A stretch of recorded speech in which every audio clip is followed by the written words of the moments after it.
이슈의 중심 최경영의 최강시사. 네, 지난 주말 윤석열 대통령이 새해 첫 해외 순방을 마쳤고요. 남북관계 관련해서도 여전히 좀 안 좋은 상황이 진행되고 있습니다. 성과 과제 그리고 남북관계까지 다 정동영 전 통일부 장관과 이야기 나누겠습니다. 안녕하세요. 안녕하세요. 설 잘 지내셨습니까? 예, 새해 복 많이 받으십시오. 예, 복 많이 받으세요. 예, 윤석열 대통령 해외 순방 갔다 이제 돌아오셨는데 성과는 있었고 300억 달러 아랍에미레이트 논란도 있었습니다. 예, 총평해 주시면. 총평이라고 말씀하시니까 예. 참 안타깝습니다. 안타깝다. 나가기만 하면 대형 사고냐 예. 하는 지적을 피할 수 없게 돼서 참 안타깝네요. 예. 예.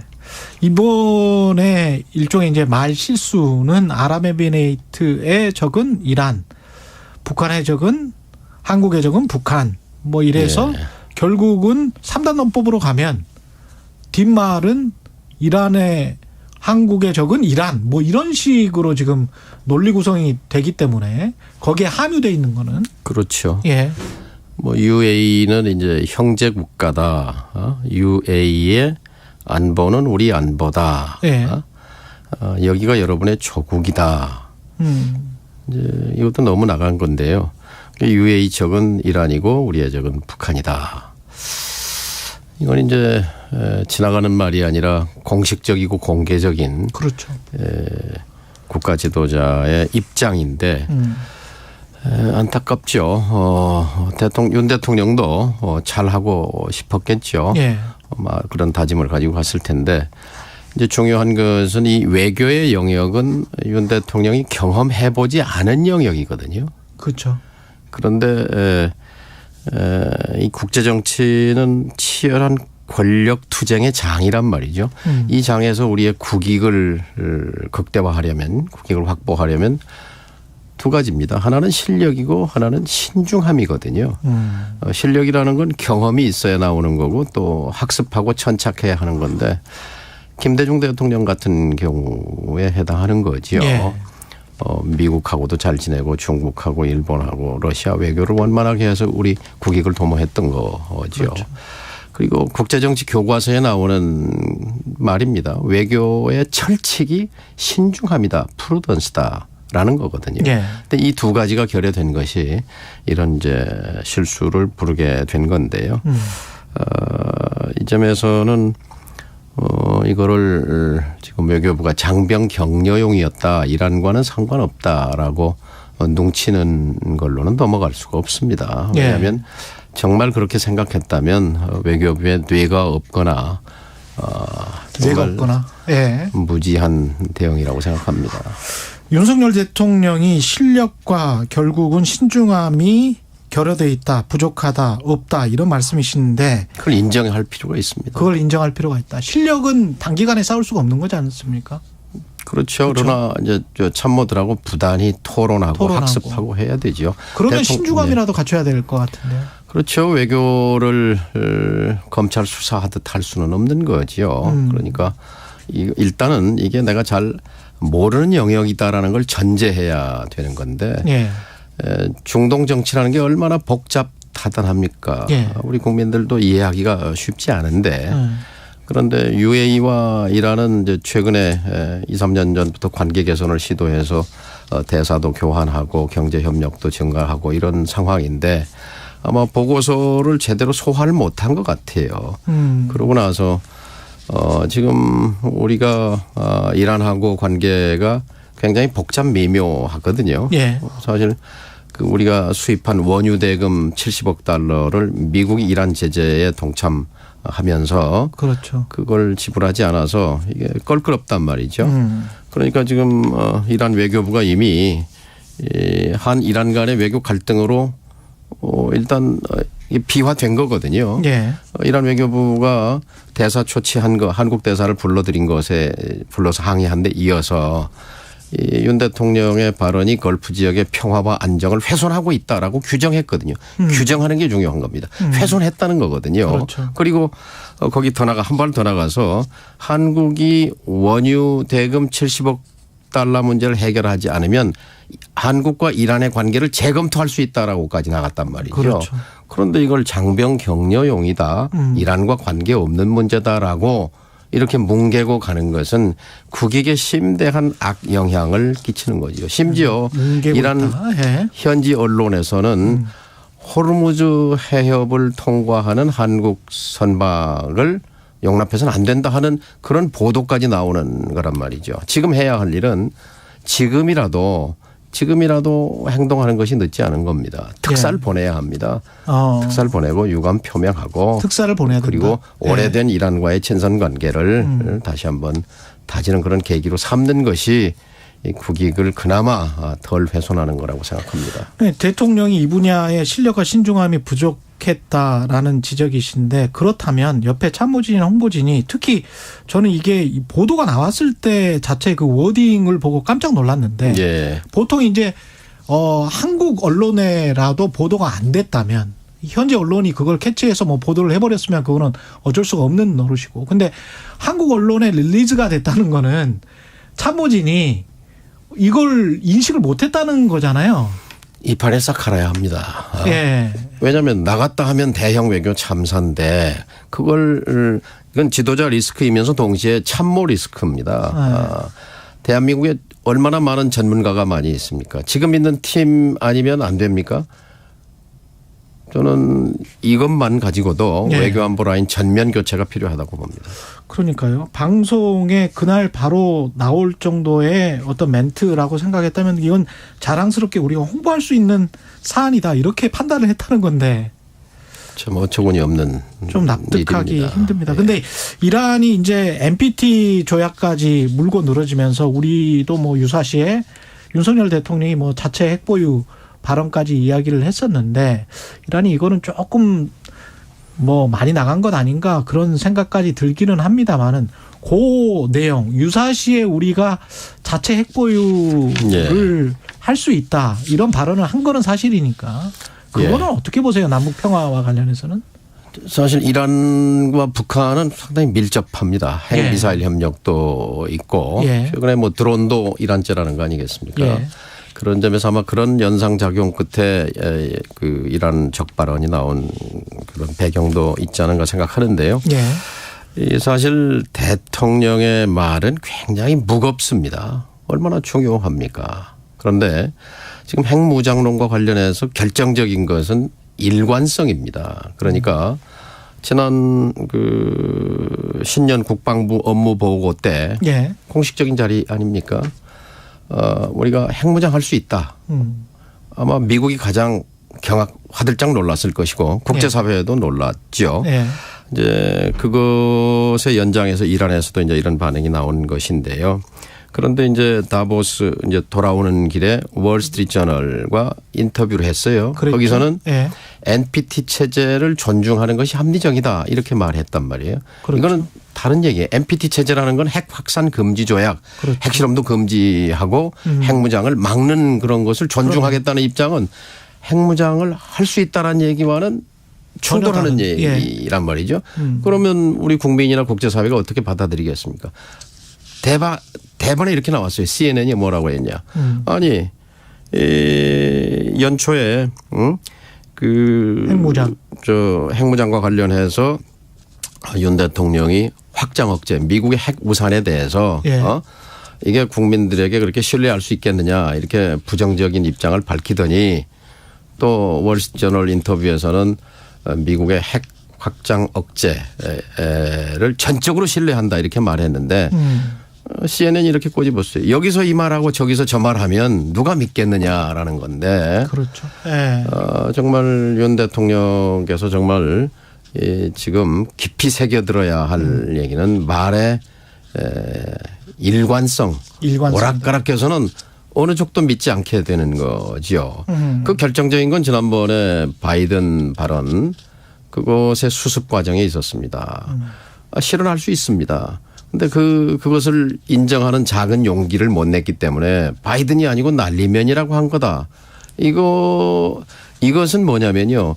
진시황의 아들인 진나라 그 진시황 아들 호해 진나라를 망하게 한 게 지록위마거든요. 지록위마죠. 예. 그 환관 조고가 사슴을 가리켜서 말이다라고 우기면서 거기 간신들은 다 맞습니다. 사슴이다. 사슴입니다. 이렇게 말했잖아요. 예. 지금 뭐예요? 바이든이라고 인정하는 사람은 말하는 사람은 다 그건 충신이고 내 편이고 그리고 아니 바이든이라고 한 사람은 말하자면 내 반대편이니까 다 숙청 대상이고 그렇죠. 날리면이 맞습니다라고 한 사람은 자기 편이고 하는 것이 지록위마 아니고 뭡니까? 바로 여기서 중요한 것은 이 결국 그 신뢰 문제고 정직의 문제입니다. 예. 윤 대통령 원래 정직한 분이고 신뢰를 가진 분 아니에요? 그렇다면 본연의 모습으로 돌아가서 그 신뢰가 얼마나 중요한가. 네. 대통령의 말의 무게가 얼마나 중요한가. 나는 외교에 대해 잘 모른다. 이런 기본을 인정하고 거기서부터 시작해야 한다고 그러니까 생각합니다. 아까 다보스 경제포럼 말씀하셨는데 나는 대한민국 1호 영업사원이다. 그래서 뭐 경제 외교에 지금 계속 초점을 두고 있다. 네. 이런 일종의 이제 레토릭일 수가 있을 것 같은데 이런 어떤 정부의 기조는 그래도 괜찮은 거라고 보십니까? 그러니까 이게 이제 네. 어울려야 되는 거죠. 어울려야 된다. 다보스 포럼은 이제 저도 특사로도 한 번 갔었고 NS 위원장 자격으로도 가서 이제 두 번 다보스 포럼에 참석해서 뭐 연설도 하고 했습니다만 그건 뭐 부자들의 놀이터라는 비판도 있지만 어쨌든 전 세계에 영향력 있는 정재계 인사 2~3천 명이 모여서 세계의 흐름을 분석하고 또 정보도 교환하고 하는 의미 있는 자리인데 올해 주제가 뭐냐면요. 분열된 세계에서의 협력입니다. 분열된 세계에서 협력. 얼마나 우리가 발언하기 좋은 그런 입장에 있습니까? 그러네요. 분열된 한국에서의 긴장 완화와 평화를 주제로 그 무대에 서서 얘기했더라면 울림이 있었을 것입니다. 예. 그런데 지금 윤 대통령은 취임사도 그렇고 유엔 연설도 그렇고 신년사도 그렇고 평화를 얘기하지 않잖아요. 그러니까 그 점이 지금 세계적인 흐름과 엇나간 것이고 다보스 연설도 그런 점에서 안타깝습니다. 지난번에 최경영 최강시사에서 이희수 교수였나요? 한양대학교 명예교수 중동 전문가 똑같은 말씀 남북 대치 상황에서 오히려 이란의 적은 누구의 적은 누구 뭐 이렇게 말하는 것보다는 평화의 메시지를 전달했다라면 훨씬 더 먹혔을 것이다. 그 이야기를 하셨는데 같은 그렇죠. 예, 우리에게 있어서 예. 평화는 그냥 단순히 필요 조건이 아니라 절대 조건이거든요. 그래. 윤 예. 대통령이 지금 자임해야 할 것은 평화의 전도사이지 예. 이 핵무장론 무슨 주적 이런 적대적인 언어의 발신자 역할이 아니라고 생각합니다. 근데 윤석열 대통령이 지금 이제 완전히 해버린 기조는 정착시켜버린 기조는 힘을 통한 평화인 것 같거든요. 예. 북한과 관련해서. 그래서 방향 전환을 모색해야 합니다. 이걸로 4년 더 갈 수 있겠습니까? 방향 전환 모색해야 된다. 예. 예. 어떻게 해야 될까요? 결국은 북한에 어떤 손을 내밀고 대화하자라고 설득하는 수밖에 없어요. 사실 외교는 불가능을 가능케 하는 예술입니다. 적을 예. 벗으로 만들 수 있는 것이 외교거든요. 김대중 대통령 때 한일 관계 생각해 보면 알 수 있지 않습니까? 또 노태우 김영삼 정부 때 북방 외교 중국이 적이었어요. 중공 적. 그렇죠. 적을 우방으로 바꿔놓은 거잖아요. 러시아도 적이었잖아요. 예. 이것이 외교입니다. 그런데 멀쩡한 이란을 적으로 규정하고 북한과의 긴장 완화를 향해서 가도 지금 가야 할 판인데 이것을 압도적 전쟁 준비 국면으로 몰고 가는 것이 과연 지혜로운 지도자인가라는 질문을 이건 정파를 떠나서 온 국민이 던지는 질문이어야 한다고 생각합니다. 그러네요.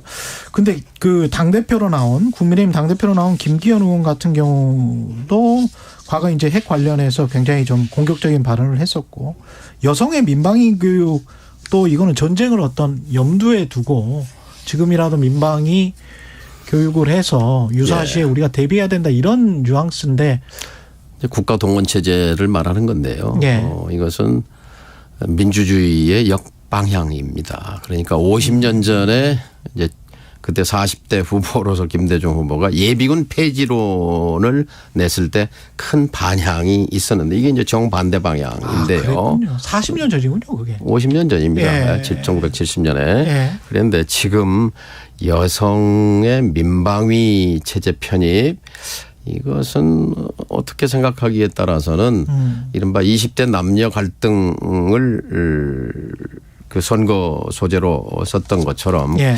국내 정치용 아니냐. 그리고 이건 또 국회에서 통과될 가능성도 없지 않습니까? 다수당도 아니기 때문에. 예. 네. 저는 정말 정치입니다. 이 예. 외교 안보 남북 문제를 국내 정치용의 소재로 써먹는 것에 대해서 정말 이거는 국민 입장에서 뼈아픈 것입니다. 지금 만일 문재인 정부가 정권 재창출에 성공했더라면 지금의 국면은 어떤 국면이냐. 사자회담 국면입니다.